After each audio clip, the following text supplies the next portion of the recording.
ਸਤਿ ਸ਼੍ਰੀ ਅਕਾਲ। ਤੁਸੀਂ ਜੁੜੇ ਹੋਏ ਹੋ ਪੰਜਾਬੀ ਰੇਡੀਓ USA ਦੇ ਨਾਲ ਤੇ ਮੈਂ ਹਾਂ ਪ੍ਰਵੀਨ ਸ਼ਰਮਾ ਹਾਜ਼ਰ ਹਾਂ ਇੱਕ ਹੋਰ ਨਵੀਂ ਰਿਪੋਰਟ ਲੈ ਕੇ। ਪੰਜਾਬ ਦੇ ਦੋ ਅਜਿਹੇ ਆਗੂਆਂ ਦੇ ਬਾਰੇ ਗੱਲਬਾਤ ਕਰਾਂਗੇ ਜਿਹੜੇ ਕਿਸੇ ਸਮੇਂ ਜਿਗਰੀ ਯਾਰ ਰਹੇ ਨੇ, ਪਰ ਅੱਜ ਜਿਹੜੀ ਅਦਾਵਤ ਹੈ ਉਹ ਪੀਕ ਲੈਵਲ ਤੇ ਹੈ, ਉਹ ਇੱਕ ਸਿਖਰ ਤੇ ਹੈ ਔਰ ਦੋਨਾਂ ਪਾਸਿਆਂ ਤੋਂ ਕੋਈ ਜਿਹੜੀ ਕਸਰ ਆ ਉਹ ਬਾਕੀ ਨਹੀਂ ਛੱਡੀ ਜਾ ਰਹੀ। ਪਰ ਇਸ ਰਿਪੋਰਟ ਦੇ ਵਿੱਚ ਆਪਾਂ ਸਿਰਫ ਗੱਲਬਾਤ ਇਹਨਾਂ ਆਗੂਆਂ ਦੀ ਆਪਸੀ ਤਕਰਾਰ, ਇਲਜ਼ਾਮ ਤਰਾਸ਼ੀ ਜਾਂ ਜੋ ਇੱਕ ਦੂਜੇ ਤੇ ਮਿਹਣੋ ਮਿਹਣੀ ਹੋ ਰਹੇ ਨੇ ਇਸ ਐਂਗਲ ਤੋਂ ਹੀ ਨਹੀਂ ਕਰਾਂਗੇ, ਬਲਕਿ ਜੋ ਇੱਕ ਲੀਡਰਾਂ ਦਾ ਇਖਲਾਕ ਹੁੰਦਾ, ਜੋ ਇੱਕ ਸਿਆਸਤਦਾਨਾਂ ਦਾ ਇਖਲਾਕ ਹੁੰਦਾ, ਜੋ ਪੰਜਾਬ ਦੇ ਇਸ ਵੇਲੇ ਜੋ ਪੋਲੀਟੀਕਲ ਮਾਹੌਲ ਦੇ ਵਿੱਚ ਚੀਜ਼ਾਂ ਵਾਪਰ ਰਹੀਆਂ ਨੇ ਔਰ ਜੋ ਚੀਜ਼ਾਂ ਮੋਦੀ ਸਾਹਿਬ ਦੀ ਸਰਕਾਰ ਕਰ ਰਹੀ ਹੈ ਉਹਦੇ ਐਂਗਲ ਤੋਂ ਆਪਾਂ ਇਹ ਸਾਰੀਆਂ ਚੀਜ਼ਾਂ ਕਰਾਂਗੇ। ਮੁੱਖ ਮੰਤਰੀ ਭਗਵੰਤ ਮਾਨ ਤੇ ਮਨਪ੍ਰੀਤ ਬਾਦਲ, ਇਹਨਾਂ ਦੇ ਬਾਰੇ ਗੱਲਬਾਤ ਕਰਾਂਗੇ ਔਰ ਇਸੇ ਗੱਲਬਾਤ ਦੇ ਵਿੱਚੋਂ ਦੋਨਾਂ ਹੀ ਧਿਰਾਂ ਨੂੰ ਕੁਛ ਉਹ ਚੀਜ਼ਾਂ ਜਿਹੜੀਆਂ ਕਿ ਸ਼ਾਇਦ ਕਰਨੀਆਂ ਕਰ ਗਏ ਔਰ ਗੈਰ ਜ਼ਰੂਰੀ ਸੀਗੀਆਂ, ਉਹਨਾਂ ਬਿਨਾਂ ਸਰ ਸਕਦਾ ਸੀਗਾ, ਪਰ ਦੋਨਾਂ ਧਿਰਾਂ ਵੱਲੋਂ ਹੀ ਹੱਦਾਂ ਬੰਨੇ ਟੱਪੇ ਗਏ ਔਰ ਮੁੱਖ ਮੰਤਰੀ ਦੇ ਇਸ ਗੱਲਬਾਤ ਨੂੰ, ਲਹਿਜ਼ੇ ਨੂੰ, ਗੱਲਬਾਤ ਨੂੰ ਬਿਲਕੁਲ ਇਸ ਤੋਂ ਪਹਿਲਾਂ ਦੇ ਮੁੱਖ ਮੰਤਰੀ, ਸਾਬਕਾ ਮੁੱਖ ਮੰਤਰੀ ਕੈਪਟਨ ਅਮਰਿੰਦਰ ਸਿੰਘ, ਉਹਨਾਂ ਦੇ ਨਾਲ ਵੀ ਤੋਲ ਮੇਲ ਕੇ ਵੇਖਾਂਗੇ, ਮੇਲ ਤੋਂ ਜੋੜ ਕੇ ਵੇਖਾਂਗੇ, ਕਿਉਂਕਿ ਉਹ ਵੀ ਕਿਸੇ ਸਮੇਂ ਕਹਿੰਦੇ ਰਹੇ ਕਿ ਮੇਰੇ ਕੋਲੇ ਫਾਈਲਾਂ ਨੇ, ਮੈਂ ਕਾਰਵਾਈਆਂ ਕਰੂੰਗਾ ਔਰ ਕੱਖ ਨਹੀਂ ਕੀਤਾ ਉਹਨਾਂ ਨੇ। ਔਰ ਉਹੀ ਗੱਲਾਂ ਜਿਹੜੀਆਂ ਅੱਜ ਕਹਿੰਦੇ ਨੇ, ਜਿਵੇਂ ਮਾਨ ਸਾਹਿਬ ਖੁਦ ਕਹਿ ਰਹੇ ਸੀਗੇ ਕਿ ਮੈਂ ਤਾਂ ਮਨਪ੍ਰੀਤ ਬਾਦਲ ਨੂੰ ਵੀ ਨਹੀਂ ਛੱਡਿਆ ਜਾਂ ਮੈਂ ਕਿਸੇ ਨੂੰ ਨਹੀਂ ਛੱਡਣਾ। ਤੇ ਇਹ ਜਿਹੜੀ ਮੈਂ ਆ, ਇਹ ਜਿਹੜਾ ਇਸ ਲਫ਼ਜ਼ ਦੇ ਵਿੱਚ ਜੋ ਇੱਕ ਝਲਕ ਰਿਹਾ ਕਿ ਸੱਤਾ ਦਾ ਜੋ ਇੱਕ ਤਰੀਕੇ ਨਾਲ ਤੁਸੀਂ ਖੁਮਾਰ ਕਹਿਣੇ ਹੁੰਦੇ ਆ, ਤਾਂ ਇਹ ਚੀਜ਼ਾਂ ਕਿਵੇਂ ਵਿਰੋਧੀ ਧਿਰਾਂ ਇਹਨਾਂ ਨੂੰ ਕੈਸ਼ ਕਰਦੀਆਂ ਨੇ। ਵਿਰੋਧੀ ਧਿਰਾਂ ਖੁਦ ਜਿਹੜੇ ਲੋਕਾਂ ਦੇ ਦੋਸ਼ ਲੱਗਦੇ ਨੇ, ਬਾਅਦ ਦੇ ਵਿੱਚ ਉਹੀ ਇਹ ਗੱਲ ਕਹਿੰਦੇ ਨੇ ਕਿ ਇਸ ਤਾਂ ਬੜੇ ਪਾਕ ਸਾਫ਼ ਆ। ਹਾਲਾਂਕਿ ਪਾਕ ਸਾਫ਼ ਹੋਣ ਦਾ ਨਿਸਤਾਰਾ ਅਦਾਲਤਾਂ ਨੇ ਕਰਨਾ ਵਾ। ਸੋ ਆਪਾਂ ਲੰਬਾ ਨਾ ਜਾਂਦੇ ਹੋਏ ਇਸ ਰਿਪੋਰਟ ਨੂੰ ਵੱਖ-ਵੱਖ ਪਹਿਲੂਆਂ ਤੋਂ ਗੱਲਬਾਤ ਕਰਾਂਗੇ। ਔਰ ਇੱਕ ਵਾਰ ਖੁਦ ਜਦੋਂ ਭਗਵੰਤ ਮਾਨ ਇੱਥੇ ਅਮਰੀਕਾ ਦੇ ਦੌਰੇ 'ਤੇ ਸੀਗੇ ਤਾਂ ਉਹਨਾਂ ਨੇ ਪੰਜਾਬੀ ਰੇਡੀਓ USA ਦੇ ਦਫ਼ਤਰ ਦੇ ਵਿੱਚ ਇਹ ਗੱਲ ਕਹੀ ਸੀਗੀ ਕਿ ਬਾਦਲ ਸਾਹਿਬ, ਜੇ ਤੁਸੀਂ ਬਦਲੇ ਜਾਂ ਤੁਸੀਂ ਇਹ PPP ਵਾਲਾ ਮੰਚ ਛੱਡ ਕੇ ਜਾਣਾ ਹੋਇਆ ਤਾਂ ਸਾਨੂੰ ਸਲਫਾਸ ਦੇ ਜਾਓ। ਪਰ ਬਾਅਦ ਦੇ ਵਿੱਚ ਰਾਹ ਅਲੱਗ ਵੀ ਹੁੰਦੇ ਦੇਖੇ ਆਪਾਂ। 2014 ਦੇ ਵਿੱਚ ਅਲੱਗ ਹੋ ਗਏ, 12 ਦੇ ਵਿੱਚ ਪਾਰਟੀ ਜਿਹੜੀ ਆ ਉਹ ਬਣਦੀ ਹੈ, ਚੋਣਾਂ ਲੜਦੀ ਹੈ, ਪਰ 2014 ਦੇ ਵਿੱਚ ਜਾਂਦੇ ਜਾਂਦੇ ਭਗਵੰਤ ਮਾਨ ਜਿਹੜੇ ਨੇ ਉਹ ਚੋਣ ਲੜਦੇ ਨੇ, ਸੰਗਰੂਰ ਤੋਂ ਜਿੱਤ ਜਾਂਦੇ ਨੇ ਮੈਂਬਰ ਪਾਰਲੀਮੈਂਟ। ਇਸ ਤਰ੍ਹਾਂ 2017 ਦੇ ਕਰੀਬ ਜਾ ਕੇ ਜਿਹੜੇ ਨੇ ਮਨਪ੍ਰੀਤ ਬਾਦਲ ਉਹ ਮਰਜ ਕਰ ਜਾਂਦੇ ਨੇ ਕਾਂਗਰਸ ਦੇ ਵਿੱਚ ਤੇ ਉਹ ਬਣਦੇ ਨੇ ਖਜ਼ਾਨਾ ਮੰਤਰੀ। ਸੋ ਪਾਵਰਾਂ ਤਾਂ ਦੋਨਾਂ ਧਿਰਾਂ ਕੋਲੇ ਆਉਂਦੀਆਂ ਜਾਂਦੀਆਂ ਰਹੀਆਂ, ਇਹਦੇ ਵਿੱਚ ਕੋਈ ਦੋ ਰਾਏ ਨਹੀਂ ਕਿ ਦੋਨੇ ਕਿਸੇ ਮੁਕਾਮ ਤੇ ਨਹੀਂ ਪਹੁੰਚੇ। ਪਰ ਕਿਹੜਾ ਬੰਦਾ ਆਪਣੇ ਆਸ਼ੇ ਦੇ ਸਭ ਤੋਂ ਨੇੜੇ ਆ, ਉਹਦੇ ਤੇ ਗੱਲਬਾਤ ਕਰਾਂਗੇ। ਸਭ ਤੋਂ ਪਹਿਲਾਂ ਤਾਂ ਆਪਾਂ ਮੁੱਖ ਮੰਤਰੀ ਸਾਹਿਬ ਤੇ ਆਉਣੇ ਆ, ਕਿਉਂਕਿ ਮੁੱਖ ਮੰਤਰੀ ਸਾਹਿਬ ਨੇ ਬਹੁਤ ਗੱਲਾਂ ਆਪਣੀ ਗੱਲ ਦੇ ਵਿੱਚ ਕਹੀਆਂ ਨੇ। ਉਹ ਕਹਿੰਦੇ ਨੇ, ਖੁਦ ਕਹਿੰਦੇ ਨੇ ਕਿ ਮੈਂ ਛੱਡਣਾ ਨਹੀਂ ਕਿਸੇ ਨੂੰ। ਇਹਦਾ ਮਤਲਬ ਕੀ ਬਣਦਾ? ਮਤਲਬ ਇਹ ਬਣਦਾ ਕਿ ਤੁਸੀਂ ਖੁਦ ਏਜੰਸੀਆਂ ਨੂੰ ਚਲਾ ਰਹੇ ਹੋ, ਤੁਸੀਂ ਖੁਦ ਉਹਨਾਂ ਨੂੰ ਡਰਾਈਵ ਕਰ ਰਹੇ ਹੋ। ਔਰ ਦੂਜੀ ਗੱਲ, ਉਹ ਕਹਿੰਦੇ ਨੇ ਕਿ ਮੈਂ ਕਿਸੇ ਨੂੰ ਛੱਡਣਾ ਨਹੀਂ। ਤੇ ਜਦੋਂ ਉਹ ਗੱਲ ਕਹਿੰਦੇ ਨੇ ਕਿ ਜੇਕਰ ਮਾਨ ਸਾਹਿਬ ਤੁਹਾਨੂੰ ਹੀ ਸਵਾਲ ਹੈ, ਜੇਕਰ ਪ੍ਰਧਾਨ ਮੰਤਰੀ ਇਹ ਗੱਲ ਕਹਿਣ ਤੇ ਉਸ ਤੋਂ ਬਾਅਦ ਸਤਿੰਦਰ ਜੈਨ ਦੇ ਘਰੇ ਛਾਪਾ ਪਵੇ ਜਾਂ ਮਨੀਸ਼ ਸਿਸੋਦੀਆ ਦੇ ਘਰੇ ਛਾਪਾ ਪਵੇ ਤਾਂ ਤੁਸੀਂ ਕੀ ਕਹੋਗੇ? ਤੁਸੀਂ ਇੱਕ ਪਾਸੇ ਸੰਜੇ ਸਿੰਘ ਨੂੰ ਤਾਂ ਹਮਾਇਤ ਕਰਨ ਚਲੇ ਗਏ ਉਹਨਾਂ ਦੇ ਧਰਨੇ ਦੇ ਉੱਤੇ, ਔਰ ਉਹ ਚਲੋ ਕਿਸੇ ਤਰੀਕੇ ਨਾਲ ਉਹ ਜਾਇਜ਼ ਵੀ ਬਣਦੀ ਹੈ, ਕਿਉਂਕਿ ਸੰਜੇ ਸਿੰਘ ਇਸ ਵੇਲੇ ਧਰਨਾ ਦੇ ਰਹੇ ਨੇ ਬਾਹਰ ਸੰਸਦ ਦੇ ਮਣੀਪੁਰ ਨੂੰ ਲੈ ਕੇ ਜਾਂ ਕੁਛ ਹੋਰ ਮਸਲਿਆਂ ਨੂੰ ਲੈ ਕੇ, ਤਾਂ ਉਹ ਚਲੋ ਇੱਕ ਸਪੋਰਟ ਕਰਨੀ ਬਣਦੀ ਹੈ। ਪਰ ਪੰਜਾਬ ਦੇ ਵਿੱਚ ਵੀ ਇੱਕ ਧਰਨਾ ਲੱਗਿਆ ਹੋਇਆ ਮਾਨਸਾ ਦੇ ਵਿੱਚ, ਜਿੱਥੋਂ ਦੇ ਲੋਕ ਤੁਹਾਨੂੰ ਆਵਾਜ਼ਾਂ ਮਾਰ ਰਹੇ ਨੇ। ਔਰ ਦੂਜੀ ਗੱਲ, ਜਿਹੜੀ ਗੱਲ ਆਪਣੀ ਵਿਚਾਲੇ ਰਹਿ ਗਈ ਕਿ ਇਹ ਗੱਲ ਜਦੋਂ ਆਪਸੀ ਇਹਨਾਂ ਦੀ ਜਿਹੜੀ ਗੱਲਬਾਤ ਸੀਗੀ, ਤਾਂ ਜਦੋਂ ਹੁਣ ਸਟੇਜੀ ਹਮਲੇ ਹੋ ਰਹੇ ਨੇ ਤਾਂ ਮਨਪ੍ਰੀਤ ਬਾਦਲ ਨੇ ਕੀ ਕਿਹਾ ਵਾ? ਮਨਪ੍ਰੀਤ ਬਾਦਲ ਨੇ ਕਿਹਾ ਵਾ ਕਿ ਤੁਸੀਂ ਮੇਰੀ ਡਿੱਕੀ ਦੇ ਵਿੱਚ ਫਿਰਦੇ ਹੁੰਦੇ ਸੀ। ਡਿੱਕੀ ਦੇ ਵਿੱਚ ਕਦੋਂ ਬੰਦਾ ਰਿੜਦਾ ਵਾ, ਜਾਂ ਉਹ ਕਿਸ ਸੰਦਰਭ ਦੇ ਵਿੱਚ, ਤੇ ਕਿਵੇਂ ਭਗਵੰਤ ਮਾਨ ਦੀਆਂ ਉਹ ਜਿਹੜੀਆਂ ਵੀਡੀਓਜ਼ ਵਾਇਰਲ ਹੋ ਰਹੀਆਂ ਨੇ ਜਿਹਦੇ ਵਿੱਚ ਉਹ ਕਹਿੰਦੇ ਸੀਗੇ ਕਿ ਪੰਜਾਬ ਦੇ ਆਗੂ ਗੈਸ ਸਿਲੰਡਰ ਭਰਾਇਆ ਕਰਨਗੇ, ਕਿ ਅੱਜ ਪੰਜਾਬ ਦੇ ਆਗੂ ਲਾਈਨ ਦੇ ਵਿੱਚ ਲੱਗ ਕੇ ਗੈਸ ਸਿਲੰਡਰ ਭਰਾਉਂਦੇ ਆ। 42 ਗੱਡੀਆਂ ਨੇ ਕਾਫਲੇ ਦੇ ਵਿੱਚ, ਮੁੱਖ ਮੰਤਰੀ ਸਾਹਿਬ ਦੇ ਕਾਫਲੇ ਦੇ ਵਿੱਚ, ਜੇ ਮੈਂ ਗਲਤ ਨਾ ਹੋਵਾਂ ਤਾਂ। ਜਿਹੜੀਆਂ ਚੀਜ਼ਾਂ ਉਹ ਖੁਦ ਗੱਲਾਂ ਕਰਦੇ ਸੀ, ਅੱਜ ਖੁਦ ਉਹਨਾਂ ਦੇ ਉੱਤੇ ਹੀ ਉਹ ਕੰਟਰਾਡਿਕਟ ਜਾਪ ਰਹੀਆਂ ਨੇ। ਔਰ ਜਿਵੇਂ ਇਹ ਕਹਿੰਦੇ ਨੇ, ਮਨਪ੍ਰੀਤ ਬਾਦਲ ਨੇ ਇਲਜ਼ਾਮ ਲਾਇਆ ਵਾ ਕਿ ਤੁਸੀਂ ਉਹਨਾਂ ਚੀਜ਼ਾਂ ਤੋਂ ਬਦਲੇ ਔਰ ਤੁਸੀਂ ਖੁਦ ਅੱਜ ਉਹਨਾਂ ਜਹਾਜ਼ਾਂ ਦੇ ਝੂਟੇ ਲੈ ਰਹੇ ਹੋ।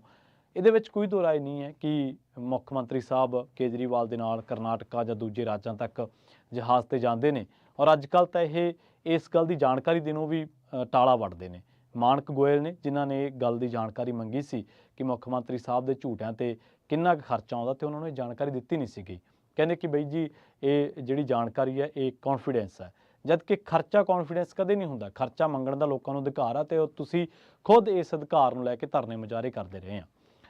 ਔਰ ਇਹਦੇ 'ਚ ਇਹ ਨਹੀਂ ਹੈ ਕਿ ਆਪਾਂ ਮਨਪ੍ਰੀਤ ਬਾਦਲ ਤੇ ਨਹੀਂ ਆਵਾਂਗੇ, ਮਨਪ੍ਰੀਤ ਬਾਦਲ ਤੇ ਵੀ ਆਵਾਂਗੇ, ਆਪਾਂ ਉਹਨਾਂ ਦੀ ਵੀ ਗੱਲਬਾਤ ਕਰਾਂਗੇ। ਮੁੱਖ ਮੰਤਰੀ ਸਾਹਿਬ ਨਾਲ ਨਿਬੜ ਲਈ ਪਹਿਲਾਂ। ਸੋ ਹੁਣ ਦੂਜੀ ਗੱਲ, ਇਹ ਕਹਿੰਦੇ ਕਿ ਮੈਂ ਛੱਡਣਾ ਨਹੀਂ ਹੈ। ਹੁਣ ਤੁਸੀਂ ਇੱਥੇ ਦੇਖੋ ਕਿ ਕਾਂਗਰਸੀ ਕੀ ਕਹਿ ਰਹੇ ਆ। ਕਾਂਗਰਸੀਆਂ ਉੱਤੇ ਭ੍ਰਿਸ਼ਟਾਚਾਰ ਦੇ ਦੋਸ਼ ਲੱਗੇ ਆ ਔਰ ਅਸੀਂ ਇਹ ਗੱਲ ਬੜੇ ਦਾਅਵੇ ਨਾਲ ਔਰ ਬੜੇ ਹੁੱਬ ਕੇ ਗੱਲ ਕਰਦੇ ਹਾਂ ਕਿ ਜਿਹੜਾ ਵੀ ਕੋਈ ਭ੍ਰਿਸ਼ਟਾਚਾਰੀ ਹੈ, ਚਾਹੇ ਕੋਈ ਕਾਂਗਰਸੀ ਹੈ ਚਾਹੇ ਕੋਈ ਅਕਾਲੀ ਹੈ, ਉਹ 'ਤੇ ਕਾਂਗਰਸ ਕਾਰਵਾਈ ਹੋਣੀ ਚਾਹੀਦੀ, ਚਾਹੇ ਕੋਈ ਆਮ ਆਦਮੀ ਪਾਰਟੀ ਦਾ। ਹੁਣ ਭ੍ਰਿਸ਼ਟਾਚਾਰ ਦੇ ਦੋਸ਼ ਤਾਂ ਸਿੰਗਲੇ ਤੇ ਤੁਸੀਂ ਖੁਦ ਲਾਏ ਮਾਨ ਸਾਹਿਬ, ਭ੍ਰਿਸ਼ਟਾਚਾਰ ਦੇ ਦੋਸ਼ ਤਾਂ ਸਰਾਰੀ ਤੇ ਵੀ ਲੱਗੇ ਆ, ਉਹਨਾਂ ਤੇ ਕਦੋਂ ਕਾਰਵਾਈ ਕਰੋਗੇ? ਦੋਸ਼ ਤਾਂ ਸਾਧੂ ਸਿੰਘ ਧਰਮਸੋਤ ਤੇ ਵੀ ਤਾਂ ਦੋਸ਼ ਲੱਗੇ ਨੇ ਨਾ, ਹੋਰਨਾਂ ਲੋਕਾਂ ਤੇ ਵੀ, ਭਾਰਤ ਭੂਸ਼ਣ ਆਸ਼ੂ ਤੇ ਵੀ ਦੋਸ਼ ਲੱਗੇ ਨੇ, ਕਿੱਕੀ ਢਿੱਲੋਂ ਤੇ ਵੀ ਦੋਸ਼ ਲੱਗੇ ਨੇ। ਸੋ ਜੇਕਰ ਉਹਨਾਂ ਤੇ ਕਾਰਵਾਈਆਂ ਹੋ ਰਹੀਆਂ ਨੇ, ਹੋਣੀਆਂ ਚਾਹੀਦੀਆਂ ਨੇ। ਅਸੀਂ ਕਹਿੰਦੇ ਕਿ ਜਿਹੜਾ ਦੋਸ਼ੀ ਹੈ ਨਹੀਂ ਦੋਸ਼ੀ, ਅਦਾਲਤਾਂ ਸਾਬਤ ਕਰਨ। ਅਸੀਂ ਕਿਸੇ ਨੂੰ ਵਿਕਟਿਮਾਈਜ਼ ਨਹੀਂ ਕਰਨਾ ਚਾਹੁੰਦੇ। ਤੁਸੀਂ ਖੁਦ ਕਹਿ ਰਹੇ ਹੋ ਕਿ ਆਹ ਏਜੰਸੀ ਨੇ ਜਾਂਚ ਕੀਤੀ ਔਰ ਤੁਸੀਂ ਖੁਦ ਕਿਹਾ ਕਿ ਮੈਂ ਵਿਜੀਲੈਂਸ ਨੂੰ ਕਿਹਾ ਕਿ ਉਹ ਤੜਕੇ ਜਾ ਕੇ ਸਾਧੂ ਸਿੰਘ ਧਰਮਸੋਤ ਨੂੰ ਫੜ ਲੈਣ, ਨਹੀਂ ਤਾਂ ਕਿਤੇ ਉਹ ਪਾਰਟੀ ਨਾ ਬਦਲ ਲੈਣ। ਤੇ ਇਹਦਾ ਮਤਲਬ ਕੀ ਬਣਦਾ? ਇਹਦਾ ਮਤਲਬ ਇਹ ਬਣਦਾ ਕਿ ਜੇਕਰ ਉਹਨੇ ਪਾਰਟੀ ਬਦਲ ਲਈ ਤਾਂ ਤੁਹਾਡੇ ਕੋਲ ਇਖਤਿਆਰ ਘੱਟ ਜਾਣਗੇ। ਕੀ ਪਾਰਟੀਆਂ ਵੇਖ ਕੇ ਤੁਸੀਂ ਕਾਰਵਾਈਆਂ ਕਰਦੇ ਹੋ? ਸੋ ਇਹ ਬਿਲਕੁਲ ਬੜੀ ਇੱਕ ਹੰਕਾਰੀ ਪ੍ਰਵਿਰਤੀ ਵਾਲੀ ਗੱਲ ਆ ਔਰ ਦੂਜੀ ਬੜੀ ਅਨਾੜੀ ਜੀ ਗੱਲ ਹੈ ਕਿ ਤੁਸੀਂ ਖੁਦ ਮੌਕਾ ਦੇ ਰਹੇ ਹੋ ਕਾਂਗਰਸੀਆਂ ਨੂੰ ਤੇ ਅਕਾਲੀਆਂ ਨੂੰ ਤੇ ਭਾਜਪਾ ਵਾਲਿਆਂ ਨੂੰ ਕਿ ਜਦੋਂ ਤੁਸੀਂ ਮੇਰੀ ਗੱਲ ਨੂੰ ਮੇਰੇ ਵਿਰੋਧੀ ਵਰਤੋਗੇ ਕਿ ਹਾਂ ਮੁੱਖ ਮੰਤਰੀ ਸਾਹਿਬ ਕਹਿ ਰਹੇ ਕਿ ਮੈਂ ਨਹੀਂ ਛੱਡਣਾ ਕਿਸੇ ਨੂੰ। ਦੂਜੀ ਗੱਲ, ਹੁਣ ਆਈਏ, ਇਹ ਮੁੱਖ ਮੰਤਰੀ ਸਾਹਿਬ ਦੀ ਗੱਲ ਸੀ। ਹੁਣ ਆਈਏ ਮਨਪ੍ਰੀਤ ਬਾਦਲ ਤੇ। ਮਨਪ੍ਰੀਤ ਬਾਦਲ ਕਹਿੰਦੇ ਕਿ ਅਸਲ ਦੇ ਵਿੱਚ ਗੱਲਬਾਤ ਇੱਥੋਂ ਸ਼ੁਰੂ ਹੋਈ ਸੀਗੀ ਕਿ ਜਿੱਦੇ ਮਨਪ੍ਰੀਤ ਬਾਦਲ ਪੇਸ਼ੀ ਭੁਗਤਣ ਆਏ ਵਿਜੀਲੈਂਸ ਦੇ ਮੂਹਰੇ, ਉੱਦਾਂ ਮਨਪ੍ਰੀਤ ਬਾਦਲ ਨੇ ਕਿਹਾ ਕਿ ਤੁਸੀਂ ਜ਼ੋਰ ਲਾ ਲਓ, ਤੁਹਾਡੇ ਮਨ ਦੇ ਵਿੱਚ ਇਹ ਨਾ ਰਹਿ ਜੇ ਕਿ ਮੈਂ ਮੁੱਖ ਮੰਤਰੀ ਬਣਿਆ ਸੀਗਾ ਤੇ ਮੈਂ ਮਨਪ੍ਰੀਤ ਦਾ ਕੁਝ ਵਿਗਾੜ ਨਹੀਂ ਸਕਿਆ। ਉਸ ਤੋਂ ਬਾਅਦ ਕਾਫਿਲਾ ਕੈਸੇ ਲੁੱਟਾ, ਰਾਹਤ ਜਨੋਂ ਸੇ ਗਿਲਾ ਨਹੀਂ, ਤੇ ਉਸ ਤੋਂ ਬਾਅਦ ਕਿੰਨੂਆਂ ਦੀ ਗੱਲ, ਉਸ ਤੋਂ ਬਾਅਦ ਫਿਰ ਹੁਣ ਜਿਹੜੇ ਮੁਗਲੀਆ ਸਲਤਨਤ ਦੇ ਵਾਰਸਾਂ ਦੇ ਨਾਲ ਕੰਪੇਅਰ ਕੀਤਾ ਜਹਾਜ਼ਾਂ ਦੇ ਝੂਟਿਆਂ ਨੂੰ ਲੈ ਕੇ, ਮਨਪ੍ਰੀਤ ਬਾਦਲ ਨੇ ਵੀ ਜਵਾਬ ਦਿੱਤਾ। ਔਰ ਇਹਦੇ ਵਿੱਚ ਕੋਈ ਦੋ ਰਾਏ ਨਹੀਂ ਕਿ ਦੋਨੇ ਹੀ ਆਗੂ ਜਵਾਬ ਤਲਬੀ ਦੇ ਵਿੱਚ ਜਾਂ ਕਹਿ ਲਓ ਕਿ ਹਾਜ਼ਰ ਜਵਾਬੀ ਦੇ ਵਿੱਚ ਦੋਨਾਂ ਦਾ ਕੋਈ ਤੋੜ ਨਹੀਂ ਹੈ। ਦੋਨੇ ਸਿਖਰ 'ਤੇ ਨੇ, ਦੋਨੇ ਕਰਾਊਡ ਪੁਲਰ ਨੇ। ਮਨਪ੍ਰੀਤ ਬਾਦਲ ਕਿਸੇ ਸਮੇਂ, ਹੁਣ ਤਾਂ ਚਲੋ ਪਾਰਟੀਆਂ ਬਦਲਣ ਕਰਕੇ ਉਹਨਾਂ ਦਾ ਜਾਂ ਹਾਰਾਂ ਕਰਕੇ ਕੁਛ ਸਿਆਸੀ ਕੱਦ ਜਿਹੜਾ ਸੀ ਉਹਦੇ 'ਚ ਫਰਕ ਪਿਆ, ਪਰ ਮਨਪ੍ਰੀਤ ਬਾਦਲ ਵੀ ਕਿਸੇ ਸਮੇਂ ਕਰਾਊਡ ਪੁਲਰ ਸੀਗੇ। ਔਰ ਅਕਾਲੀ ਦਲ ਦੇ ਵਿੱਚ ਪ੍ਰਕਾਸ਼ ਸਿੰਘ ਬਾਦਲ ਤੋਂ ਬਾਅਦ ਜੇ ਕਿਸੇ ਦੀ ਗੱਲ ਦੇ ਉੱਤੇ ਚਰਚਾ ਹੁੰਦੀ ਸੀ ਜਾਂ ਕੋਈ ਬੰਦਾ ਅਕਾਲੀ ਦਲ ਦੇ ਕਾਡਰ ਉੱਤੇ ਕਾਬਜ਼ ਸੀ ਜਾਂ ਕੋਈ ਬੰਦਾ ਪੰਜਾਬ ਦੀਆਂ ਸਟੇਜਾਂ ਤੋਂ ਖੜ੍ਹ ਕੇ ਕਰਾਊਡ ਪੁਲਰ ਸੀ, ਤਾਂ ਉਹ ਕਿਸੇ ਸਮੇਂ ਦੇ ਵਿੱਚ ਮਨਪ੍ਰੀਤ ਬਾਦਲ, ਪ੍ਰਕਾਸ਼ ਸਿੰਘ ਬਾਦਲ, ਜਗਮੀਤ ਸਿੰਘ ਬਰਾੜ, ਇਹ ਸਾਰੇ ਐਸੇ ਲੀਡਰ ਸੀ, ਪ੍ਰਤਾਪ ਸਿੰਘ ਬਾਜਵਾ, ਇੱਕ ਲਾਈਨ ਸੀ ਜਿਨ੍ਹਾਂ ਨੂੰ ਲੋਕ ਸਾਹ ਰੋਕ ਕੇ ਵੀ ਸੁਣਦੇ ਸੀਗੇ। ਔਰ ਅੱਜ ਵੀ ਮਨਪ੍ਰੀਤ ਬਾਦਲ ਦੀ ਉਹ ਜਿਹੜੀ ਅਦਾ ਹੈ, ਉਹ ਜਿਹੜੀ ਸ਼ੈਲੀ ਆ, ਉਹ ਉਸੇ ਸ਼ੈਲੀ ਦੇ ਵਿੱਚ ਉਹਨਾਂ ਨੇ ਮਾਨ ਸਾਹਿਬ ਨੂੰ ਜਵਾਬ ਦਿੱਤਾ ਵਾ। ਹੁਣ ਮਨਪ੍ਰੀਤ ਬਾਦਲ 'ਤੇ ਆਉਣੇ ਆਪਾਂ। ਇਹਨਾਂ ਨੇ ਕਿਹਾ ਕਿ ਡਿੱਕੀ ਦੇ ਵਿੱਚ ਰੇੜਿਆ ਫਿਰਦਾ ਸੀਗਾ, ਤੂੰ ਜੋ ਕਾਰਵਾਈ ਕਰਨੀ ਹੈ ਕਰ ਲਾ। ਮਨਪ੍ਰੀਤ ਬਾਦਲ ਸਾਹਿਬ, ਤੁਹਾਡੇ ਖੁਦ ਰਹੇ ਕੁਲੀਗ ਕਾਂਗਰਸ ਦੇ ਵਿੱਚ ਰਾਜਾ ਵੜਿੰਗ ਤੁਹਾਡੇ 'ਤੇ ਮਾਈਨਿੰਗ ਦੇ ਦੋਸ਼ ਲਾਉਂਦੇ ਰਹੇ, ਤੁਹਾਡੇ 'ਤੇ ਜੋ ਟੈਕਸ ਦੇ ਦੋਸ਼ ਲਾਉਂਦੇ ਰਹੇ, ਔਰ ਤੁਹਾਡੇ 'ਤੇ ਦੋਸ਼ ਲੱਗਦੇ ਰਹੇ ਕਿ ਤੁਹਾਡੀ ਕੋਠੀ ਦੇ ਵਿੱਚ ਬੜੇ ਏਸੀ ਲੱਗੇ ਆ, ਤੁਹਾਡੇ 'ਤੇ ਗੁੰਡਾ ਟੈਕਸ ਦੇ ਦੋਸ਼ ਲੱਗਦੇ ਰਹੇ। ਤੁਸੀਂ ਉਦੋਂ ਵੀ ਇਸੇ ਸ਼ੈਲੀ ਦੇ ਵਿੱਚ ਹੀ ਜਵਾਬ ਦੇਣਾ ਸੀਗਾ। ਔਰ ਤੁਹਾਨੂੰ ਦੋਨਾਂ ਲੀਡਰਾਂ ਨੂੰ ਪੰਜਾਬ ਨੇ ਮੌਕਾ ਦਿੱਤਾ ਵਾ। ਇੱਕ ਨੂੰ ਪੰਜਾਬ ਦੇ ਖਜ਼ਾਨਾ ਮੰਤਰੀ ਵਜੋਂ ਮੌਕਾ ਦਿੱਤਾ, ਇੱਕ ਨੂੰ ਪੰਜਾਬ ਦੇ ਮੁੱਖ ਮੰਤਰੀ ਵਜੋਂ ਮੌਕਾ ਦਿੱਤਾ ਕਿ ਮੇਰੀਆਂ ਏਜੰਸੀਆਂ ਕਾਰਵਾਈਆਂ ਕਰ ਰਹੀਆਂ ਨੇ। ਇਹ ਕੋਈ ਸਿਆਸੀ ਸਟੇਜੀ ਤੋਂ ਬੋਲਣ ਵਾਲੇ ਸ਼ਬਦ ਨਹੀਂ ਹੈ ਮਾਨ ਸਾਹਿਬ। ਤੁਸੀਂ ਸਾਬਤ ਕਰੋ। ਪੰਜਾਬ ਜਾਣਨਾ ਚਾਹੁੰਦਾ, ਪੰਜਾਬੀ ਜਾਣਨਾ ਚਾਹੁੰਦੇ ਨੇ ਕਿ ਘੁਟਾਲੇ ਕਿਹਨੇ ਕੀਤੇ, ਝੂਠ ਕਿਹਨੇ ਬੋਲਿਆ, ਲੁੱਟਿਆ ਕਿਹਨੇ ਪੰਜਾਬੀਆਂ ਨੂੰ। ਪੰਜਾਬੀ ਜਾਣਨਾ ਚਾਹੁੰਦੇ ਨੇ ਤਾਂ ਤੁਸੀਂ ਦੱਸੋ ਪੰਜਾਬੀਆਂ ਨੂੰ ਕਿ ਕਿਹਨੇ ਲੁੱਟਿਆ। ਔਰ ਉਹਨਾਂ ਵਿੱਚ ਤੁਹਾਡੇ 2-3 ਸਾਲਾਂ ਦੇ ਵਿੱਚ ਆਮ ਆਦਮੀ ਪਾਰਟੀ ਦੇ ਬੰਦੇ ਵੀ ਕੁਝ ਸ਼ੁਮਾਰ ਹੋਣਗੇ, ਤੁਸੀਂ ਭਾਵੇਂ ਲਿਖ ਕੇ ਰੱਖ ਲਿਓ। ਸੋ ਕਾਫਿਲਾ ਕੈਸੇ ਲੁੱਟਾ, ਇਹ ਗੱਲਾਂ ਜਿਹੜੀਆਂ ਨੇ ਮੁੱਖ ਮੰਤਰੀ ਸਾਹਿਬ ਨੂੰ ਬੰਦ ਕਰ ਦੇਣੀਆਂ ਚਾਹੀਦੀਆਂ, ਕਿਉਂਕਿ ਜਦੋਂ ਤੁਸੀਂ ਸਟੇਜ ਤੋਂ ਖੜ੍ਹ ਕੇ ਬਾਹਾਂ ਖਿਲਾਰ ਕੇ ਗੱਲਾਂ ਦੇ ਦਾਅਵੇ ਕਰਦੇ ਆ ਤਾਂ ਉਦੋਂ ਵਿਰੋਧੀ ਇਹਨਾਂ ਗੱਲਾਂ ਨੂੰ ਕੈਸ਼ ਕਰਦੇ ਔਰ ਇਹ 'ਤੇ ਸਿਆਸਤ ਕਰਦੇ ਆ। ਅਤੇ ਅਸਲ ਦੇ ਵਿੱਚ ਮੁੱਖ ਮੰਤਰੀ ਦਾ ਕੰਮ ਇਹ ਵੀ ਨਹੀਂ ਗਾ ਸ਼ਾਇਦ ਕਿ ਉਹ ਹਰ ਸਿਆਸੀ ਇਲਜ਼ਾਮ ਤਰਾਸ਼ੀ ਦਾ ਜਵਾਬ ਦੇਵੇ, ਕਿਉਂਕਿ ਜੋ ਮਨਪ੍ਰੀਤ ਬਾਦਲ ਨੇ ਕਿਹਾ ਬਾਅਦ ਦੇ ਵਿੱਚ ਉਹੀ ਖਹਿਰੇ ਨੇ ਰਿਪੀਟ ਕੀਤਾ, ਭ੍ਰਿਸ਼ਟ ਆਗੂਆਂ 'ਤੇ ਕਾਰਵਾਈਆਂ ਹੋਣੀਆਂ ਚਾਹੀਦੀਆਂ ਨੇ।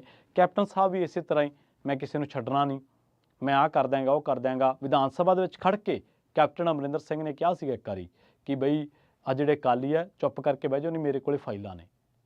ਤੁਸੀਂ ਫਾਈਲਾਂ ਨੇ ਤਾਂ ਤੁਸੀਂ ਕੀ ਫਾਈਲਾਂ ਡਰ ਦਿਖਾਉਣ ਨੂੰ ਰੱਖੀਆਂ ਨੇ? ਕਾਰਵਾਈ ਕਦੋਂ ਕਰੋਗੇ? ਮੁੱਖ ਮੰਤਰੀ ਦੀ ਕੁਰਸੀ 'ਤੇ ਬਹਿ ਕੇ ਕਾਰਵਾਈ ਨਹੀਂ ਕਰ ਸਕੇ ਤੇ ਅੱਜ ਕਿੱਥੇ ਨੇ? ਕਾਂਗਰਸ ਨੇ 5 ਸਾਲ ਪੂਰੇ ਨਹੀਂ ਕਰਨ ਦਿੱਤੇ। ਔਰ ਬਾਅਦ ਦੇ ਵਿੱਚ ਕਹਿੰਦੇ ਕਿ ਮੇਰੇ ਕੋਲੇ 40 ਕਾਂਗਰਸੀਆਂ ਦੀਆਂ ਫਾਈਲਾਂ ਨੇ, ਮੈਂ ਹਾਈ ਕਮਾਂਡ ਨੂੰ ਦੇ ਕੇ ਆਇਆ। ਉਹਨਾਂ ਤੇ ਕੀ ਕੀਤਾ? ਮਤਲਬ ਕਿ ਤੁਸੀਂ ਹਰ ਚੀਜ਼ ਜਿਹੜੀ ਆ ਉਹ ਸਮਾਂ ਦੇਖ ਕੇ ਕਰਦੇ ਹੋ। ਅੱਜ ਮਾਨ ਸਾਹਿਬ ਕਹਿ ਰਹੇ ਨੇ ਕਿ ਤੁਸੀਂ ਆਹ ਕੀਤਾ, ਮੈਂ ਤਾਂ ਮਨਪ੍ਰੀਤ ਬਾਦਲ ਨੂੰ ਨਹੀਂ ਛੱਡਣਾ, ਆਹ ਛੱਡਣਾ, ਜਦ ਕਿ ਅੱਜ ਤੋਂ ਖੁਦ ਤੁਸੀਂ ਪਹਿਲਾਂ ਦੋਨੇ ਧਿਰਾਂ ਕਹਿੰਦੇ ਨੇ, ਦੋਨੇ ਜਾਣੇ ਕਹਿੰਦੇ ਰਹੇ ਕਿ ਮੈਂ ਉਹਨੂੰ ਆਵਾਜ਼ਾਂ ਮਾਰ ਕੇ ਲਿਆਉਂਦਾ ਰਿਹਾ, ਮੈਂ ਉਹਨੂੰ ਚਾਹੁੰਦਾ ਰਿਹਾ ਕਿ ਉਹ ਇਸ ਪਾਰਟੀ 'ਚ ਆ ਜਾਏ, ਇਸ ਪਾਰਟੀ 'ਚ। ਮਤਲਬ ਪਤਾ ਤੁਹਾਨੂੰ ਸੀਗਾ ਦੋਨਾਂ ਨੂੰ, ਰਾਜ਼ਦਾਰ ਤੁਸੀਂ ਸੀਗੇ, ਪਰ ਫਿਰ ਵੀ ਤੁਸੀਂ ਉਦੋਂ ਗੱਲ ਕਰਨ ਦੀ ਬਜਾਏ, ਕਾਰਵਾਈ ਕਰਨ ਦੀ ਬਜਾਏ ਇਸ ਗੱਲ ਨੂੰ ਅਹਿਮੀਅਤ ਜਾਂ ਪਹਿਲ ਦਿੱਤੀ ਕਿ ਨਹੀਂ ਜੀ ਇਹ ਬੰਦਾ ਜੇ ਆਪਣੇ 'ਚ ਆ ਗਿਆ ਪਾਕ ਸਾਫ਼ ਹੋ ਜਾਊਗਾ। ਮਸਲਨ ਜੇ ਅੱਜ ਮਨਪ੍ਰੀਤ ਬਾਦਲ ਆਮ ਆਦਮੀ ਪਾਰਟੀ 'ਚ ਹੁੰਦੇ ਕਿ ਭਗਵੰਤ ਮਾਨ ਫਿਰ ਉਹ ਵੀ ਗੱਲਾਂ ਕਰਦੇ। ਜੇ ਅੱਜ ਭਗਵੰਤ ਮਾਨ ਬੀਜੇਪੀ 'ਚ ਹੁੰਦੇ ਮਨਪ੍ਰੀਤ ਦੇ ਕਹੇ ਕਿ ਫਿਰ ਵੀ ਇਹੀ ਗੱਲਾਂ ਚੱਲਦੀਆਂ ਕਿ ਜੇ ਉਹ ਅੱਜ ਇਲਜ਼ਾਮ ਲਾਉਣੇ ਹੋ ਇੱਕ ਦੂਜੇ 'ਤੇ, ਸਿਆਸੀ ਕਿਰਦਾਰਕੁਸ਼ੀ ਕਰ ਰਹੇ ਹੋ ਔਰ ਲੰਘੇ ਬੀਤੇ ਵਕਤ ਦੀਆਂ ਗੱਲਾਂ ਕਰਨਾ, ਇਹ ਸਿਆਸੀ ਲੀਡਰ ਤਾਂ ਦੂਰ ਦੀ ਗੱਲ, ਯਾਰ ਬਣ ਕੇ, ਕਿਸੇ ਦੇ ਰਾਜ਼ਦਾਰ ਬਣ ਕੇ ਔਰ ਬਾਅਦ ਦੇ ਵਿੱਚ ਉਹਨੂੰ ਪਬਲਿਕਲੀ ਕਹਿਣਾ, ਉਹਨੂੰ ਪਬਲਿਕਲੀ ਬਦਨਾਮ ਕਰਨਾ ਔਰ ਉਹਦੀ ਕਿਰਦਾਰਕੁਸ਼ੀ ਕਰਦੇ ਨਹੀਂ, ਇਹ ਕਿਸੇ ਵੀ ਤਰ੍ਹਾਂ ਜਾਇਜ਼ ਨਹੀਂ ਹੈ, ਕਿਸੇ ਯਾਰੀ ਦੇ ਅਸੂਲ ਨਹੀਂ ਹੈ। ਤੁਸੀਂ ਖਜ਼ਾਨਾ ਮੰਤਰੀ ਹੋ, ਮੁੱਖ ਮੰਤਰੀ ਹੋ, ਠੀਕ ਹੈ, ਲੋਕਾਂ ਨੇ ਤੁਹਾਨੂੰ ਮੌਕਾ ਦਿੱਤਾ, ਲੋਕਾਂ ਨੇ ਚੁਣਿਆ, ਲੋਕਾਂ ਨੇ ਤੁਹਾਨੂੰ ਖੁਦ ਬਿਠਾਇਆ ਕੁਰਸੀਆਂ 'ਤੇ, ਪਰ ਤੁਸੀਂ ਕੁਝ ਸਾਲਾਂ ਬਾਅਦ ਉਹਨਾਂ ਹੀ ਯਾਰਾਂ ਨੂੰ ਲੋਕਾਂ ਦੇ ਵਿੱਚ ਨੰਗਿਆਂ ਕਰ ਰਹੇ ਹੋ ਔਰ ਲੋਕ ਇਸ ਗੱਲ ਦੇ ਵਿੱਚੋਂ, ਇਸ ਤਮਾਸ਼ੇ ਦੇ ਵਿੱਚੋਂ ਕੰਨ ਰਸ ਲੱਭ ਰਹੇ ਨੇ। ਔਰ ਇਹਦੇ ਵਿੱਚ ਕੋਈ ਦੋ ਰਾਏ ਨਹੀਂ ਕਿ ਲੋਕਾਂ ਨੂੰ ਪਤਾ ਲੱਗਣਾ ਚਾਹੀਦਾ ਕਿ ਜਿਹੜੇ ਸਾਡੇ ਆਗੂ ਹੈ, ਜਿਨ੍ਹਾਂ ਦੇ ਨਾਲ ਅਸੀਂ ਫੋਟੋਆਂ ਖਿਚਾ ਕੇ ਆਪਣੇ ਘਰਾਂ ਦੇ ਵਿੱਚ ਲਾਈਆਂ, ਉਹ ਅਸਲ ਜ਼ਿੰਦਗੀ ਦੇ ਵਿੱਚ ਕਿਹੋ ਜਿਹੇ ਨੇ, ਕਿ ਉਹ ਅਸਲ ਜ਼ਿੰਦਗੀ ਦੇ ਵਿੱਚ ਵੀ ਉਹਨਾਂ ਦਾ ਕੋਈ ਕਿਰਦਾਰ ਹੈ ਕਿ ਨਹੀਂ, ਇਹ ਪਤਾ ਲੱਗਣਾ ਚਾਹੀਦਾ। ਪਰ ਕੀ ਪੰਜਾਬ ਦੇ ਮੁੱਦੇ ਇਹਨਾਂ ਗੱਲਾਂ ਦੇ ਨਾਲ ਮੇਲ ਖਾਂਦੇ ਆ? ਅੱਜ ਮਾਨ ਸਾਹਿਬ ਦਿੱਲੀ ਧਰਨੇ 'ਤੇ ਜਾ ਸਕਦੇ, ਪਰ ਮਾਨ ਸਾਹਿਬ ਧਰਨਾ ਉਹਨਾਂ ਨੂੰ ਦਿਖ ਨਹੀਂ ਰਿਹਾ। ਮੰਤਰੀ ਖਜ਼ਾਨਾ ਮੰਤਰੀ ਸਾਹਿਬ ਖੁਦ ਜਦੋਂ ਖਜ਼ਾਨਾ ਮੰਤਰੀ ਹੁੰਦੇ ਸੀ, ਜਿਹੜੇ ਮਸਲਿਆਂ ਨੂੰ ਅੱਜ ਉਹ ਐਡਰੈਸ ਕਰ ਰਹੇ ਨੇ, ਹਾਲਾਂਕਿ ਉਹ ਪੋਲੀਟੀਕਲੀ ਵਿਕਟੀਮਾਈਜ਼ ਹੋਣ ਦੀ ਗੱਲ ਕਰਦੇ ਨੇ, ਪਰ ਕਿਸੇ ਸਮੇਂ ਬੇਰੁਜ਼ਗਾਰੀ ਦੀ ਫੌਜ ਤਾਂ ਉਦੋਂ ਵੀ ਪੰਜਾਬ ਦੇ ਵਿੱਚ ਸੀਗੀ। ਮਨਪ੍ਰੀਤ ਬਾਦਲ ਤੇ ਇਹਨਾਂ ਦੇ ਸਾਬਕਾ ਕੁਲੀਗ ਰਾਜਾ ਵੜਿੰਗ ਨੇ ਦੋਸ਼ ਲਾਏ ਕਿ ਇਹਨਾਂ ਨੇ ਟੈਕਸ ਦੇ ਵਿੱਚ ਫਾਇਦਾ ਦਿੱਤਾ ਵਾ ਕਰੋਨਾ ਕਾਲ ਦੇ ਵੇਲੇ। ਸੋ ਉਹਨਾਂ ਗੱਲਾਂ ਦਾ ਕਦੇ ਵੀ ਇਹਨਾਂ ਨੇ ਜਵਾਬ ਨਹੀਂ ਦਿੱਤਾ। ਸੋ ਅੱਜ ਵੀ ਜਿਹੜੀ ਆਪਾਂ ਇਸ ਗੱਲ ਦੇ ਵਿੱਚ ਅਸਲ ਦੇ ਵਿੱਚ ਆਪਾਂ ਜੋ ਇਸ ਗੱਲ ਨੂੰ ਲਾਸਟ ਦੇ ਵਿੱਚ ਵਾਈਂਡ ਅਪ ਕਰਨਾ ਚਾਹੁੰਦੇ ਹਾਂ, ਉਹ ਇਸੇ ਗੱਲ 'ਤੇ ਹੈ ਕਿ ਇਹ ਜਿਹੜੇ ਆਗੂ ਇੱਕ ਦੂਜੇ 'ਤੇ ਇਲਜ਼ਾਮ ਲਾ ਰਹੇ ਨੇ, ਇਲਜ਼ਾਮ ਲੱਗਣ, ਸਿਆਸੀ ਇਲਜ਼ਾਮ ਲੱਗਦੇ ਰਹਿੰਦੇ ਆ, ਪਰ ਇਸ ਤਰ੍ਹਾਂ ਕਿਸੇ ਦੀ ਯਾਰੀ ਦੇ ਵਿੱਚੋਂ ਭੇਤ ਕੱਢ ਕੇ ਉਹਨੂੰ ਬਾਹਰ ਬੇਇੱਜ਼ਤ ਕਰਨਾ, ਇਹ ਸ਼ਾਇਦ ਇਹਨਾਂ ਦੇ ਕੱਦ ਬੁੱਤ ਦੀ ਗੱਲ ਨਹੀਂ ਹੈ। ਰਹੀ ਗੱਲ ਪਾਰਟੀਆਂ ਬਦਲਣ ਦੀ, ਤੇ ਜਿਹੜੇ ਅੱਜ ਮਨਪ੍ਰੀਤ ਬਾਦਲ ਭਾਜਪਾ ਦੇ ਵਿੱਚ ਨੇ, ਜੇ ਪਾਰਟੀਆਂ ਬਦਲਣਾ, ਮੈਂ ਹਰ ਵਾਰ ਕਹਿਣਾ ਹੁੰਦਾ ਕਿ ਤੁਹਾਡਾ ਆਪਣਾ ਇੱਕ ਹੱਕ ਹੈ, ਤੁਹਾਡਾ ਅਧਿਕਾਰ ਹੈ, ਪਰ ਕੀ ਸਿਆਸੀ ਆਈਡੀਓਲੋਜੀ ਨਹੀਂ ਹੋਣੀ ਚਾਹੀਦੀ? ਕਿ ਇੱਕ ਲੀਡਰ ਦਾ ਸਿਧਾਂਤ ਨਹੀਂ ਹੋਣਾ ਚਾਹੀਦਾ? ਹੋਣਾ ਚਾਹੀਦਾ ਹੈ। ਔਰ ਕੀ ਉਹਦਾ ਸਿਆਸੀ ਵਖਰੇਵਾਂ ਨਹੀਂ ਹੋਣਾ ਚਾਹੀਦਾ? ਬਿਲਕੁਲ ਹੋਣਾ ਚਾਹੀਦਾ। ਤੁਹਾਡਾ ਆਪਣਾ ਐਥਿਕਸ ਕਿੱਥੇ ਗਏ? ਤੁਹਾਡੇ ਆਪਣੇ ਸਿਧਾਂਤ ਕਿੱਥੇ ਗਏ? ਔਰ ਮਾਨ ਸਾਹਿਬ ਖੁਦ ਪਹਿਲਾਂ ਲੋਕ ਭਲਾਈ ਪਾਰਟੀ ਸੀਗੇ, ਫਿਰ PPP ਦੇ ਵਿੱਚ ਆ ਗਏ, ਫਿਰ ਇਹ ਆਮ ਆਦਮੀ ਪਾਰਟੀ ਚਲੇ ਗਏ। ਸੋ ਇਹ ਸਾਰਾ ਬਦਲਦਾ ਰਹਿੰਦਾ, ਪਰ ਬਦਲੋ, ਸਾਡੇ ਵੱਲੋਂ 100 ਪਾਰਟੀ ਬਦਲੋ, ਪਰ ਤੁਹਾਡਾ ਜ਼ਿੰਦਗੀ ਦੇ ਵਿੱਚ ਇਖਲਾਕ ਹੋਣਾ ਚਾਹੀਦਾ, ਤੁਹਾਡੀ ਪੋਲੀਟੀਕਲ ਆਈਡੀਓਲੋਜੀ ਹੋਣੀ ਬਹੁਤ ਜ਼ਰੂਰੀ ਹੈ ਕਿ ਮੈਂ ਇਸ ਗੱਲ 'ਤੇ ਖੜ੍ਹਾ ਵਾਂ। ਇਹ ਨਾ ਹੋਵੇ ਕਿ ਤੁਸੀਂ ਅੱਜ ਇਸ ਗੱਲ 'ਤੇ ਖੜ੍ਹੇ ਹੋ ਅਤੇ ਕੱਲ੍ਹ ਨੂੰ ਉਸੇ ਗੱਲ ਕਰਨ ਕਰਕੇ ਦੂਜੀ ਪਾਰਟੀ ਜਾਣ ਕਰਕੇ ਤੁਹਾਡੀਆਂ ਅੱਖਾਂ ਸ਼ਰਮ ਦੇ ਨਾਲ ਝੁਕ ਜਾਣ। ਇਹ ਨਾ ਹੋਵੇ ਕਿ ਤੁਸੀਂ 5 ਸਾਲ ਪਹਿਲਾਂ GST ਨੋਟਬੰਦੀ ਦਾ ਵਿਰੋਧ ਕਰੋ ਅਤੇ ਬਾਅਦ ਦੇ ਵਿੱਚ ਤੁਹਾਨੂੰ ਉਹਦੇ ਪੱਖ ਦੇ ਵਿੱਚ ਭਾਸ਼ਣ ਦੇਣੇ ਪੈ ਜਾਣ। ਸੋ ਇਹ ਬੜੀ ਕਸੂਤੀ ਸਥਿਤੀ ਹੈ। ਔਰ ਰਹੀ ਗੱਲ ਮਾਨ ਸਾਹਿਬ ਦੀ, ਲੋਕਾਂ ਨੂੰ ਇਸ ਡਰਾਮੇ ਦੇ ਵਿੱਚੋਂ ਕੱਖ ਨਹੀਂ ਲੱਭਣਾ। ਲੋਕ ਇਸ ਡਰਾਮੇ ਨੂੰ, ਇਹ ਡਰਾਮੇ ਲੋਕਾਂ ਨੂੰ ਐਂਟਰਟੇਨ ਤਾਂ ਕਰ ਸਕਦੇ ਆ, ਪਰ ਉਹਨਾਂ ਦੇ ਇਸ਼ੂਜ਼ ਨੂੰ, ਉਹਨਾਂ ਦੇ ਮਸਲਾਤ ਨੂੰ ਐਡਰੈਸ ਕਦੇ ਵੀ ਨਹੀਂ ਕਰ ਸਕਣਗੇ। ਸੋ ਦੋਨਾਂ ਹੀ ਸਿਆਸੀ ਆਗੂਆਂ ਨੂੰ ਥੋੜ੍ਹਾ ਜਿਹਾ ਸਮਝਦਾਰੀ ਤੋਂ ਕੰਮ ਲੈ ਕੇ ਇੱਕ ਦੂਜੇ ਦੀ ਕਿਰਦਾਰਕੁਸ਼ੀ ਦੀ ਕਰਨ ਦੀ ਥਾਂ 'ਤੇ ਪੰਜਾਬ ਦੇ ਲੋਕਾਂ ਨੂੰ, ਪੰਜਾਬੀਆਂ ਨੂੰ, ਆਪਣੇ ਵੋਟਰਾਂ ਨੂੰ ਇਹ ਦੱਸਣਾ ਚਾਹੀਦਾ ਕਿ ਅਸਲ ਦੋਸ਼ੀ, ਅਸਲ ਗੁਨਾਹਗਾਰ ਕੌਣ ਹੈ। ਅਤੇ ਰਹੀ ਗੱਲ ਏਜੰਸੀਆਂ ਦੀ ਵਰਤੋਂ ਦੀ, ਤਾਂ ਏਜੰਸੀਆਂ ਨੇ ਬਹੁਤ ਵਾਰ ਕੇਸ ਬਣਾਏ, ਬਹੁਤ ਵਾਰ ਢਾਏ, ਪਰ ਇਹਦੇ ਵਿੱਚੋਂ ਕਦੇ ਵੀ ਇਹ ਨਹੀਂ ਲੱਭਿਆ। ਅੱਜ ਤੁਸੀਂ ਵਿਜੀਲੈਂਸ ਦੀ ਗੱਲ ਕੀਤੀ, ਕੈਪਟਨ ਅਮਰਿੰਦਰ ਸਿੰਘ ਦੀ ਕੀਤੀ ਹੈ, ਖੁਦ ਵਿਜੀਲੈਂਸ ਨੇ ਕਿਹਾ ਕਿ ਕੈਪਟਨ ਅਮਰਿੰਦਰ ਸਿੰਘ ਨੂੰ ਨਾਮਜ਼ਦ ਕੀਤਾ, ਬਾਅਦ ਦੇ ਵਿੱਚ ਉਹੀ ਵਿਜੀਲੈਂਸ ਕਹਿੰਦੀ ਹੈ ਕਿ ਨਹੀਂ ਜੀ ਇਹਨਾਂ ਨੇ ਕੀਤਾ ਹੀ ਕੱਖ ਨਹੀਂ।